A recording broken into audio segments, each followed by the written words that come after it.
What's up guys, real quick before I get into the rest of today's video, just wanted to say if you haven't already, be sure to peep the previous video that I posted just a couple days ago. I drove an insane 500 wheel horsepower Ferrari 458 Italia, first exotic car I've ever driven. This thing was like fully straight piped.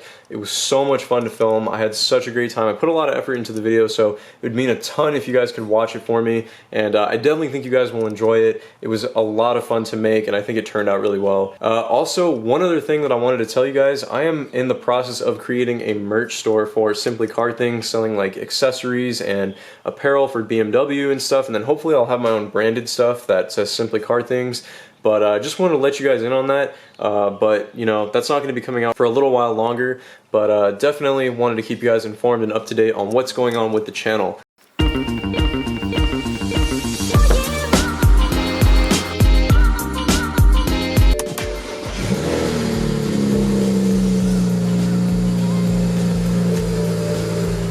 Guys, I honestly kind of want to straight pipe my car again.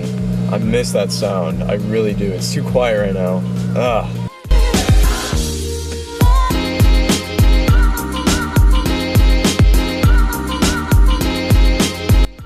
What is going on, you guys? How are you all doing today? I hope you guys are doing fantastic as always. Got the 335i right behind me, and recently I crossed over the 25,000 mile mark with this car under my ownership personally. So I purchased this car right around the 100,000 mile mark, and the car is actually about to cross over 126,000 miles.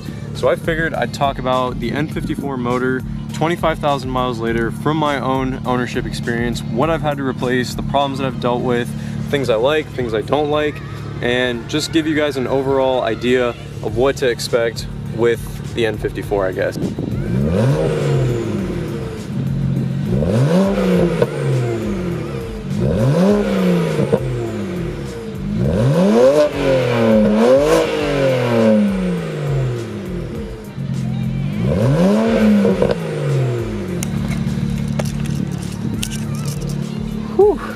Catalyst smell, that downpipe life, eh? Alright guys, so we have officially switched over to the phone camera because I have the mount for it, and it's just going to be a lot easier to record while I'm driving.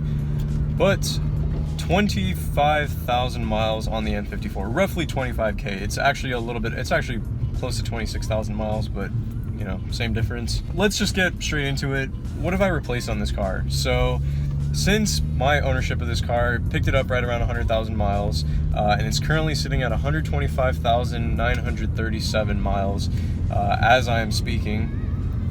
Since then, I have had to replace the upper radiator hose, the valve cover gasket, the water pump and thermostat. I replaced all 6 spark plugs on the car, all 6 coil packs, the crankshaft positioning sensor, the PCV valve, and I believe that's it according to my current knowledge. There might have been like 1 or 2 other things, but almost positive that pretty much covers all of it. So the upper radiator hose, I made a big mistake, and I took that to BMW to get it fixed. I ended up paying like 500 bucks for an upper radiator hose. I made a video on that actually.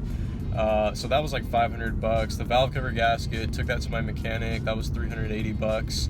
Water pump and thermostat, did that with myself along with the help of my friend Marcel and Zohed.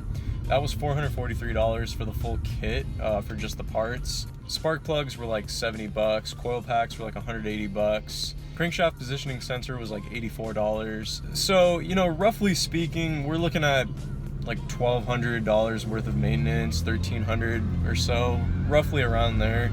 And keep in mind, in between, you know, this, I've done like oil changes, I've done some basic maintenance, I've gotten new tires all around for the car, Pirelli P0s, stuff like that. So, you know, if you want to throw in the other like non-repair stuff, like general other expenses, it'll probably come out to like around $2,000.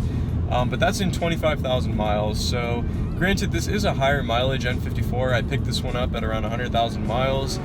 So, you know, around that mark, the service intervals are due. A lot of things begin to start failing. A lot of things start to go out on you. A lot of plastic starts to deteriorate and break. So, you know, it happens. What are you going to do about it? You just got to replace it. But aside from that, you guys, like, this engine is incredible. Now, it's funny because in a lot of like M cars, BMW is notorious for making an amazing engine, but it always has one like Achilles heel point. like one major flaw. Like, for example, in the E46 M3 motor, the S54 I think was the motor name, rod bearings in the S65 V8, the rod bearings, S85 V10 rod bearings, even in the S55 and the M3s and the M4s, they have like the crank hub slips if you run like high power cars on those. So I mean, like, there's always like some catastrophic fail point that can occur in the engine with M cars, but with the 335i and the N54 specifically, this motor is just like a tank. Like, the motor itself is so incredibly strong. I mean, right now I've been tuned now for, you know, about 15,000 miles or so, and this thing is truly incredible the way that it is able to handle the power. Nothing as far as the engine goes internally is aftermarket. The engine is bone stock internals, and this thing runs like a champ, you guys. I mean, yeah, a lot of the supportive components around it are basically dog shit, like the water pump, a lot of the injector issues, fuel pump, all that kind of stuff, basically crap, and they do need to be replaced. But when everything's running, and like right now my car has been flawless, this car is just such a beast. And really, when you think about it, if you look at the market value for a 335i with an N54, you can easily pick one up between like 7 to like 12 grand, I'd say, and you can pick up a pretty decent one between like 10 to 12,000. So you're really not paying like much to begin with, and then if you set aside like maybe an extra like $2,500 for like repairs and like just unexpected like maintenance and stuff like that, then you're really like in a good position to own a really fast BMW that can compete with a lot of modern day sports cars. And I mean, I've beaten a lot of cars in this thing. Like, I've beaten 370Zs, Hyundai Genesis, Coupes, I've beaten Mustang GTs. I pulled on a C63 AMG, the 6.3 liter V8. I was really proud of that myself. But granted, I have downpipes, I have a custom tune, I'm on ST coilovers for the suspension. So I mean, my car's not like stock, but it's not like totally aftermarket either. I have very basic bolt-ons, stock intercooler, you know, stock charge pipe, believe it or not. I still haven't even replaced my charge pipe. I have an aluminum one just sitting at the house, I just haven't done it yet. So overall, you guys, this is an amazing motor. It's a really amazing car. The N54 has such a strong power delivery. When you drive it, you feel like it's a quick car. When you tune it, it's just an entirely different animal, and you start throwing more bolt-ons at it.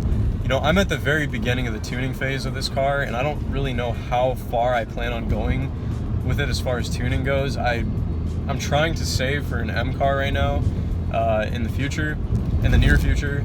But, you know, I'd love to do some more stuff, go full bolt-on at least, and experience like a nice tune with that, and really kind of experience the N54. But overall, guys, you know, I'm happy. I have no regrets with this car. Like I said, like, yeah, sometimes there have been times where this car has like just kicked me in the ass, and I'm like, my God, like, give me a break, you know? Like, I feel like stuff was falling apart, but it's an amazing car, amazing motor. You know, it's so comfortable to drive, it's so powerful when you need it, and for the price range, there's really no other car that competes in this level of performance as well as luxury.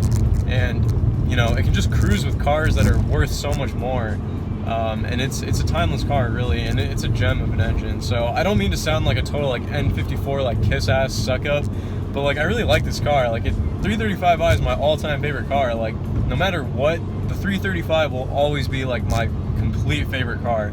That's kind of my personal experience. Like I said, also, it varies for everyone. Everybody's gonna have a different experience with their own car, you know, with their motor, whatever. If you guys did enjoy this video, be sure to leave a like. Be sure to hit that subscribe button as well. I would really appreciate it. We're almost at 15,000 subscribers, which is just unbelievable. So yeah, really can't thank you guys enough, and I will catch you all in the next one. Peace out, guys.